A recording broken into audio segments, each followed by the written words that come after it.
నిజామాబాద్ జిల్లా బాల్కొండ మండలం వేంపల్లి గ్రామంలో ఎక్స్ఎంపీపీ జక్క రాజేశ్వర్ సార్తో మాట్లాడడం జరుగుతుంది. మన ఊరు మన లీడర్ అనే కార్యక్రమంలో భాగంగా ఎక్స్ఎంపీపీ జక్క రాజేశ్వర్ సార్తో మాట్లాడడం జరుగుతుంది. సార్ ముందు చేసిన అభివృద్ధి కంటే ఇప్పుడు జరుగుతున్న అవినీతి గురించి మాట్లాడుతున్నాడు ముఖాముఖి ఎస్టీవీతో. సార్ పేరు? నా పేరు జక్క రాజేశ్వర్. మా సొంతం వేంపల్లి విలేజ్. ఇంతకుముందు పూర్వం బాల్కొండ మండల్ బాల్కొండ ఎక్స్ఎంపీపీ, ఇప్పుడు ప్రజెంట్ పిఎస్సి చైర్మన్ వేంపల్లి. ముఖ్యంగా నేను రెండు మాటలు చెప్తా.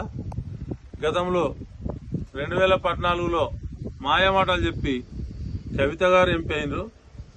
ఈరోజు 5 రోజులకే పసుపు బోర్డు తెత్తని అరవింద్ గారు ఎంపీ అయినరు. అవన్నీ దృష్టిలో పెట్టుకొని ఆ రోజు రెచ్చగొట్టి మాట్లాడి వాళ్ళు ఎంపీ అయ్యిండు. ఈరోజు ఆ ఛాయిస్ లేదు. ముఖ్యంగా అట్లా అనుకుంటే మేము 2004 నుంచి 2014 వరకు కాంగ్రెస్ గవర్నమెంట్ ఉన్నాము. మేము ఎన్నో అభివృద్ధులు చేసినాం. మా మాజీ స్పీకర్ కూడా అప్పుడు మన కాన్స్టిట్యున్సీ ఉండే, తను కూడా ఎన్నో అభివృద్ధి చేసిండు. ఎన్నో లిఫ్టులు కట్టిండు. వేంపల్లి లిఫ్ట్ ఉన్నది. ఇవన్నీ అభివృద్ధి చేసింది. పోచంపాడు డ్యామ్ కట్టింది కాంగ్రెస్ పార్టీ. నిజాం సాగర్ నాగార్జున సాగర్ కట్టింది కాంగ్రెస్ పార్టీ. ఇవాళ కెనాలు దొబ్బింది కాంగ్రెస్ పార్టీ. ఇవన్నీ ఏదో చెప్పారు కానీ ఇవాళ ఏమో నేను మా గుడి దగ్గర ఉన్న వీరాంజనేయ టెంపుల్, నేను ఎప్పుడో పురాతన మాకు రాజులు మా దొరలు కట్టిన గుడి తీసేసి కొత్తగా కట్టినాం.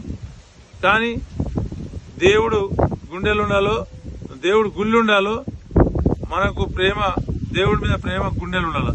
గది కానీ ఏదో చెప్తుంటే వేంపల్లి రేంజర్ రోడ్డు వేంపల్లికి వచ్చిన వ్యక్తి వేంపల్లికి వెళ్ళి ఇటే మారిపోయేది. నేను ఎంపీ ఉన్నప్పుడు వేంపల్లి టు రేంజర్ రోడ్ అని 2,44,00,000 శాంక్షన్ చేపించి రోడ్ వేయించినాం. అది కనబడతలేదు. కానీ ఇది చిన్న మాటలు మాట్లాడి టీఆర్ఎస్ బీజేపీ వాళ్ళు మాటలు చెప్పి ఓటు దొబ్బాలని చూస్తున్నారు.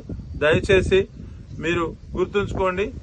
మీరు ఒకటే చెప్తున్నా, ముఖ్యంగా ఓటర్స్ నాడి మార్చడానికి ఇటు బీజేపీ కానీ టీఆర్ఎస్ కానీ ఏదో ప్రయత్నాలు చేస్తుంది. కానీ దయచేసి రేవంత్ రెడ్డి గారు ముఖ్యమంత్రి ఉన్నారు, మన సునీల్ రెడ్డి గారు ఇన్ఛార్జ్ ఉన్నారు. దయచేసి మన కాన్స్టిట్యూన్సీని డెవలప్ చేసుకుందాం. జీవన్ రెడ్డి గారికి మంచి మెజార్టీ ఇచ్చి తోలేద్దామని చెప్పేసి కోరుతున్నా. జై కాంగ్రెస్, జై తెలంగాణ.